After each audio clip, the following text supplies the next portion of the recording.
신약성경 요한계시록 16장 1절에서 21절입니다. 하나님의 심판의 강도가 매우 강력하며 한 지역에 국한되지 않냐고 대단히 넓을 것을 예고하고 있습니다. 대접을 땅에 쏟으라.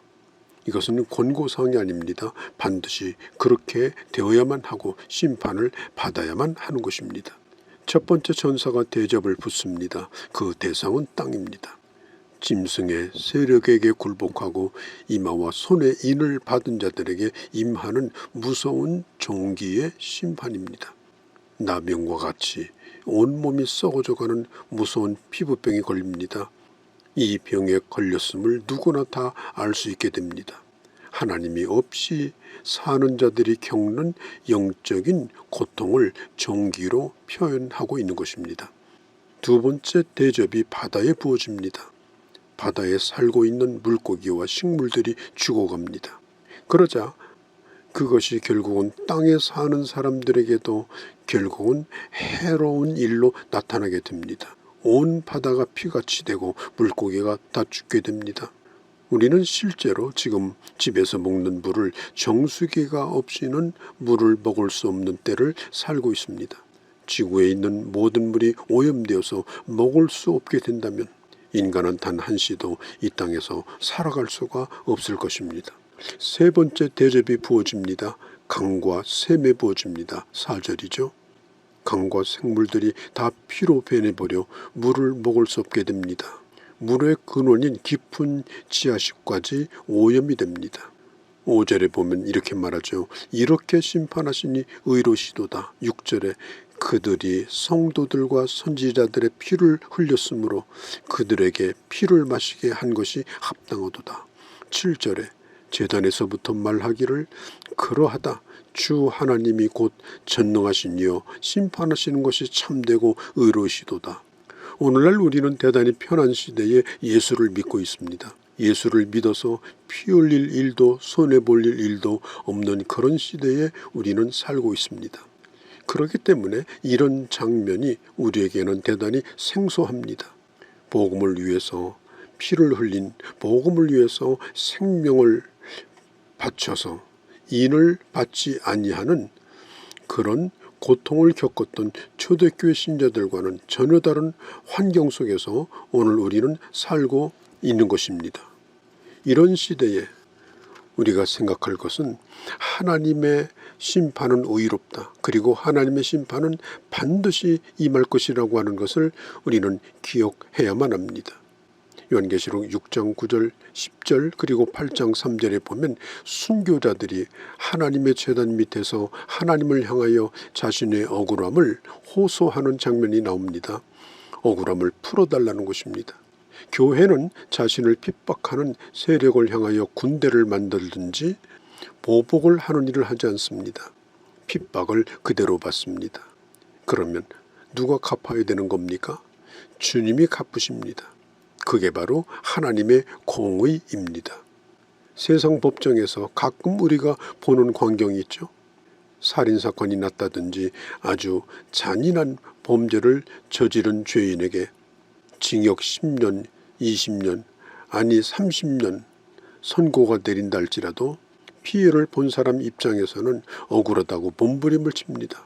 형벌이 가볍다는 것입니다. 사형을 시켜야 되는데 왜 무기징역이냐는 것입니다. 그래서 주저앉아서 억울함을 호소합니다. 고난받는 교회 순교자들의 그 억울함이 하나님의 보좌 아래서 하나님께 이르게 되어지고 7절의 제단에서 드디어 음성이 들립니다. 하나님의 심판은 의롭도다. 하나님의 심판은 마땅하도다 라고 합니다. 네 번째 천사가 대접을 붓습니다. 이 대접은 해에다가 붓습니다. 그러자 해가 뜨거워지기 시작합니다. 악한 자를 태우기 시작합니다. 해를 통하여 내리는 재앙입니다. 그러나 그들은 그런 중에도 주님 앞에 무릎을 꿇지 않습니다. 멸망당하는 순간까지 주님을 거부합니다. 이는 마치 애굽 왕 바로가 하나님이 내리신 재앙을 보면서도 회개하기보다는 더 강팍해지고 나중에는 이스라엘 백성들이 애굽을 떠났을 때 결국은 추격하여 죽이고자 했던 것처럼 마지막 날에도 악한 자들은 끝까지 강팍하고 그들의 기세가 꺾이지 않을 것입니다. 지구와 태양 사이가 가까워지면 온도가 올라갑니다. 멀어지면 온도가 내려갑니다. 지금 거리가 가장 알맞습니다. 이 둘 사이에 지금 거리 말고 다른 거리가 있을 수 없습니다. 그렇게 해서 하나님께서 이 세상을 보호하시고 계십니다. 그러나 태양은 큰 연료통과 같아서 이게 한계가 있습니다. 영원히 타고 있는 것이 아닙니다. 결국은 연료가 소모가 되면 태양이 풍선처럼 부풀어 오릅니다. 점점 부풀어 올라서 그것이 큰 불덩이가 되어서 나중에는 그 태양이 지구 가까이까지 오게 되고 삼켜버립니다. 그리고 마지막 종말을 맞는다고 합니다. 성경은 말합니다. 낮의 해와 밤의 달이 상하지 않도록 하나님께서 하나님의 백성을 지켜주겠다라고 약속합니다. 믿음으로 주님 안에 승리하는 귀한 하나님의 자녀의 길을 걸어가는 우리 모두가 되어주시기를 바랍니다. 다섯 번째 재앙은 짐승의 보좌입니다. 짐승은 사탄의 하수인으로 쓰임을 받고 있는 자를 의미합니다. 사탄의 나라 흑암의 권세에 속한 자들입니다. 짐승과 그들을 따르던 무리들이 고통을 받습니다. 죽을 지경이 되었으나 결국은 무릎을 꿇지 않고 더 독하게 강렬하게 하나님을 모독하고 끝까지 회개하지 않습니다. 여섯 번째 천사가 재앙을 유브라데 강에 붓습니다. 강이 말라붙고 바닥이 드러납니다. 12절입니다. 그래서 동쪽 나라의 왕들이 말라붙은 강바닥을 통하여 악을 도모하는 길을 얻게 됩니다. 예전이나 지금이나 강은 나라와 나라 사이를 갈라주는 경계선이죠. 그런데 강이 메말라버리고 국경이 없어집니다. 이제는 경제적으로 문화적으로 국경을 초월하여 이 지구가 하나가 되어지는 그런 시대를 맞고 있습니다.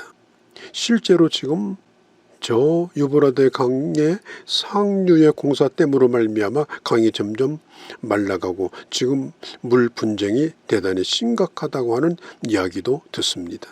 교회는 바벨론이라고 하는 거대한 세력에 둘러싸여 있습니다.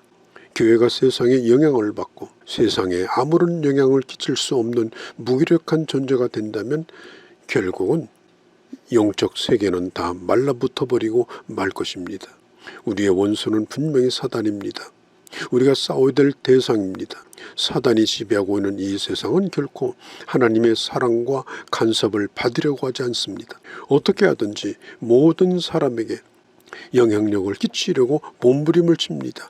끊임없이 유행이 나옵니다. 끊임없이 새로운 문화가 나옵니다. 사람들을 마음을 빼앗을 수 있는 그런 관심거리를 만들어냅니다. 시편 14편 1절 2절에 보면 이 세상은 하나님이 없다는 사상이 팽배해져 있습니다. 로마서 1장 21절에 하나님을 안다고 하는 자들조차도 하나님을 영원롭게 하지 않습니다. 마치 이 세상이 영원히 망하지 않을 것처럼 살기 좋은 유토피아가 올 것처럼 착각하게 만듭니다. 13절에 보면 요한은 용과 짐승과 거짓 선지자들의 입에서 개구리같이 생긴 더러운 영 셋이 나오는 걸 봅니다. 개구리는 더러운 것, 추한 것, 혐오스러운 것을 성경은 묘사하고 있죠. 특별히 개구리는 양서류입니다. 땅에도 그리고 물에도 드나듭니다. 경계가 분명하지 않습니다. 기독교는 열광주의가 아닙니다. 경건한 공동체입니다. 질서 있고 아름답고 영적인 공동체가 바로 교회입니다. 개구리 소리가 요라는 것처럼 이 세상은 잠시도 조용할 날이 없습니다. 끊임없이 시끄럽니다. 이제는 그런 소리가 우리에게 익숙해져 있습니다. 시끄러운 개구리 소리로 말미암아 하나님의 말씀조차 묵상할 시간을 가지기가 어려운 시대를 살고 있습니다. 어디든지 볼거리, 들을 거리가 깔려 있습니다. 조용한 게 싫어서 오히려 시끄러운 곳으로 갑니다. 경건하게 주님을 예배하며 살지 못하게 만듭니다. 15절에 보면 내가 도적같이 올 것이니 깨어있어 단정히 옷을 입고 벌거벗은 모습으로 다니지 말라. 단정한 모습으로 주님을 만나는 자가 복이 있다라고 말합니다. 16절에 보면 이 아마겟돈에 대한 이야기가 나옵니다. 아마겟돈에서 큰 전쟁이 있을 거라는 거죠. 이 아마겟돈은 성경에 단 한 번 나와 있는 특별한 단어입니다. 국어사전에는 악한 세력이 하나님을 대적하여 싸울 최후의 전쟁터라고 설명이 되어 있습니다. 아마겟돈 전쟁이 일어나면 세상이 망할 거라는 것입니다. 그래서 이 단어가 많은 사람들에게 소설거리가 되고 영화거리가 됩니다. 도대체 아마겟돈은 뭘까요? 이 아마겟돈의 원어 발음은 하르마게돈인데, 그런데 성경에는 그런 지명이 나오지 않습니다. 팔레스타인 그 어디에도 그런 산이 없습니다. 한 가지는 이스라엘에 있는 무기또가 아마도 아마겟돈이라고 주장하는 사람도 있습니다. 그런데 이 무기또는 산이 아니라 말을 끄는 전차를 가지고 전쟁을 하는 넓은 평원지대이기 때문에 이 아마겟돈이 바로 무기또다, 이렇게 말하기도 어렵습니다. 이 전쟁이 언제 일어나겠느냐, 그 장소가 뭐냐, 거기에 너무 관심을 쏟지 않기를 바랍니다. 왜냐하면 예수 믿는 사람의 삶의 현장이 바로 전쟁터입니다. 세상은 언제든지 하나님을 향하여 대적합니다. 시편 2편 1절 4절에 보면 어찌하여 이방 나라들이 분노하며 민족들이 헛된 일을 꾸미는가. 세상의 군왕들이 나서며 관원들이 서로 피하여 여호와와 그의 기름 부은 자를 대적하며 우리가 그들의 맨 것을 끊고 그 결박을 벗어버리자 하는도다. 하늘에 계신 이가 웃으시며 주께서 그들을 비웃을 것이라고 했습니다. 하나님과 악한 영은 싸움의 대상이 되지 않습니다. 싸움거리도 되지 않습니다. 그러함에도 불구하고 이 세상은 하나님을 향하여 끊임없이 대항하고 싸울 준비를 합니다. 하나님과 관계없이 살겠다는 겁니다. 하나님의 속박에서 벗어나겠다고 하는 것입니다. 그때 하나님의 하늘에서 웃으신다고 했습니다. 하는 짓이 하도 가당치 않아서 웃으실 수밖에 없습니다. 그러므로 이 아마겟돈 전쟁은 흔히 말하는 것처럼 최후의 전쟁이라고 볼 수가 없습니다. 오늘 우리는 박해 가운데 예수 믿는 사람이 아니지만, 그러나 우리 삶의 현장은 영적 전쟁을 하고 있음을 우리는 잊어서는 안 됩니다.